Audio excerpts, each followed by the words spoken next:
I'm Philip Robertson and I work in Geelong as a naturopath, and I'm qualified with a Bachelor of Health Science and a naturopathic diploma, and I've done work teaching at universities, at Victoria University in the Bachelor of Health Science, and quite familiar with research protocol, and that led me to the interest I have in this fluoride research project I'm doing.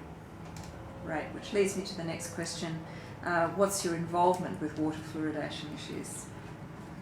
My involvement in fluoridation, I became interested when I saw people getting ill in Melbourne back when it was fluoridated in the 1977, and when they complained of getting ill from fluoridated water with sore joint pain, diagnosed with arthritis, immune disorders, and my first patient asked me, could it be the fluoride they put into the water? And I said, of course not. It must be safe if they put it in. It couldn't be the fluoride causing you health problems. And when they were keeping on repeating the questions, could it be the fluoride? I was perfectly well before it went in. I asked the health department, was there any side effects? And they reassured me absolutely none. So I reassured the patients, absolutely no chance, it's the fluoridated water.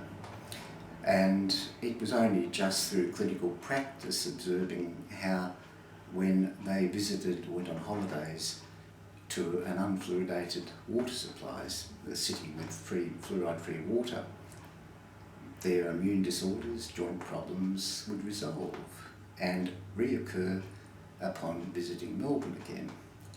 And as they pointed out, it wasn't driving back into Melbourne that caused it, it was upon drinking the water. That's where the symptoms would recommence. And I thought, well, that just sounds clinically like it should be followed up. So with that, I got evaluations done and testing done, and lo and behold, it was the fluoridated water causing the health problems. And I apologised to the patients for being so obtuse and not picking up the reality and just following the endorsement of authorities. It was perfectly safe. And then trying to work out what they said, what can you do to help me? I had no idea. And it was only through inquiries I found you could get a filter to take the fluoride out. So carrying out the obtaining of filters, the symptoms would go away and the patient was able to live in Melbourne. Great. What sort of filters would you recommend to patients? Because obviously certain filters won't remove fluoridation, and also boiling won't remove fluoridation. What could you recommend to patients to purchase? What form of filter? No, a lot of people think that boiling the water will help, but sodium fluoride or sodium silicofluoride is a little bit like sodium chloride, like salt. If you boil salty water, it gets more concentrated, so you'll actually get more fluoride by boiling the water. It doesn't help at all. The chlorine gets removed, but not the fluoride. So with that, I'm a bit loath to recommend filters because with the two filters I've had tested so far, there's been complete failure to remove the fluoride, even though the advertising for the filter said removes fluoride.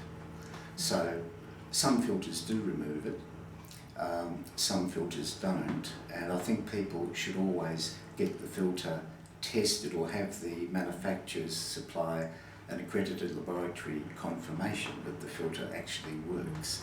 Don't ever take it on an advertising leaflet that it actually does the job. That's really important because I've had already people getting sick from believing the advertising as a result of that, so it's not good. Do you believe that reverse osmosis is better than, say, normal filtration? through Yes, charcoal or other such? yes. Although some filters don't, depending on the price and efficiency, the reverse osmosis certainly does work well. But it's how well it works, and it's a little bit like the more complex and expensive the filter is, the better it works.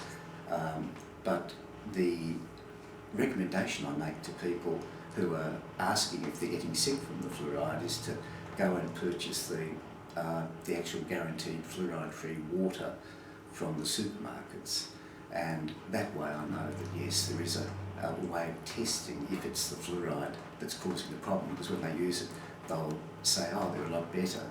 Or, What about showers and baths? well, if you actually remove the water they're using for drinking, with the fluoride's taken out and they feel better, yes, then certainly you get a positive result there.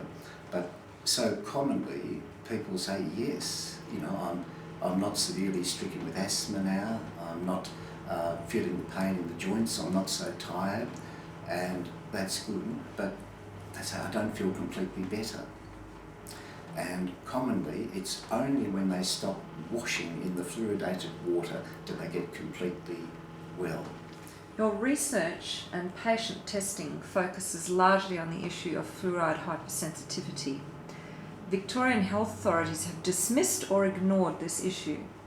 What has your research shown, and how important is this hypersensitivity issue? I think the hypersensitivity to fluoride is pretty significant, because at the moment the official view is that there is no hypersensitivity or chemical reaction to the levels of fluoride put into the water supply. However, what is interesting is that with a number of people who've entered into contributing to the survey I'm doing to just evaluate the number of people reporting sensitivity, then many have worked in industry exposed to fluoride previously and have been getting skin rashes, asthma, joint problems, muscle fatigue, and it was only when the company provided, say, filter helmets to free them from the fluoride gas did the health improve. And ultimately, when they retired, then they recovered very well, free of skin rashes, itchy skin for the first time they could remember, until Geelong was fluoridated. And then an identical recurrence of symptoms occurred from the exposure to the fluoride in the water, which made me suspect that there was a strong link with the symptoms they're getting and their fluoride exposure, although most importantly there isn't any pathological test available to confirm this. What are the actual problems with fluoride, like not just symptomatic, but like for instance, does it cause irritation? Where does it actually directly affect the body? For instance, obviously fluoride flows right through all our blood circulatory systems and hits all our soft tissues, and then finally hits our teeth, being the hardest tissue in the body. So what would you actually say from the scientific angle, what would you say fluoride actually does in the body? Fluoride as a kind of medically active chemical, it has no known nutritive effect as yet. Calcium, magnesium have important roles to play in bones and enzyme function, and that's what you call a positive effect on being necessary for the function. However, fluoride appears to only have a negative effect. It's what you call a toxic effect on metabolism, whereas there's no known therapeutic role of fluoride in helping metabolism. In other words, whereas if you lived or were born and grew up in an environment without any exposure to calcium, then you'd be a bit short on bone strength as you grew up. But with fluoride, you could grow up in with nutritionally no exposure to fluoride or access to it, and there's no known, this is what you call medically confirmed, health problems that would ensue from that. So there is no known role for fluoride. So what are the negatives that you just mentioned? What is the negative of fluoride? The negative aspects appear to be what's reflected in the muscle fatigue, which is a common symptom, where the fluoride interferes with the energy production in the body cells. So you're not actually getting full metabolic energy, and that's where the most common symptom is fatigue, with the book written recently by Dr. Bruce Spittle in New Zealand, where he's called it fluoride fatigue. That is a common symptom with the people reporting that they're getting affected by fluoridated water, although often it's not the most talked about.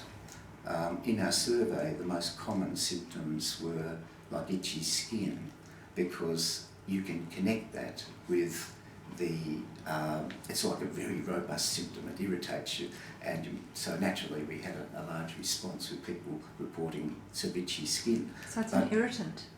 It's a skin irritant. It's skin irritant, yes. And this is where one point I'd like to make is that with the hazardous chemical warning sheets in industry, where when workers are exposed to hazardous chemicals, lead, cadmium, etc., there has to be a warning given to watch for symptoms. Now, the hazardous chemical warning for fluoride is given out with itchy skin, respiratory problems, and muscle problems, and that is where industry gives the warning. So it's toxic. It's toxic, yes. And so should we be drinking this? Well, from what I can see with patients, if it's confirmed their illnesses are from the fluoridated water, as I say, it's unconfirmed yet, there's no pathology test to show it, then definitely not. And most people who've been getting sick and asking, is it the fluoride? I say, well, get yourself unfluoridated water, don't wash or shower in the water, and they have a dramatic improvement.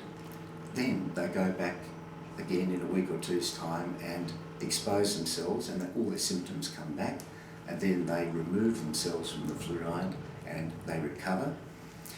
And if they take an ancillary form of fluoride, like toothpaste, they get the symptoms coming back. I say, well, it's a fairly good indication that it's the fluoride, you should stay off it.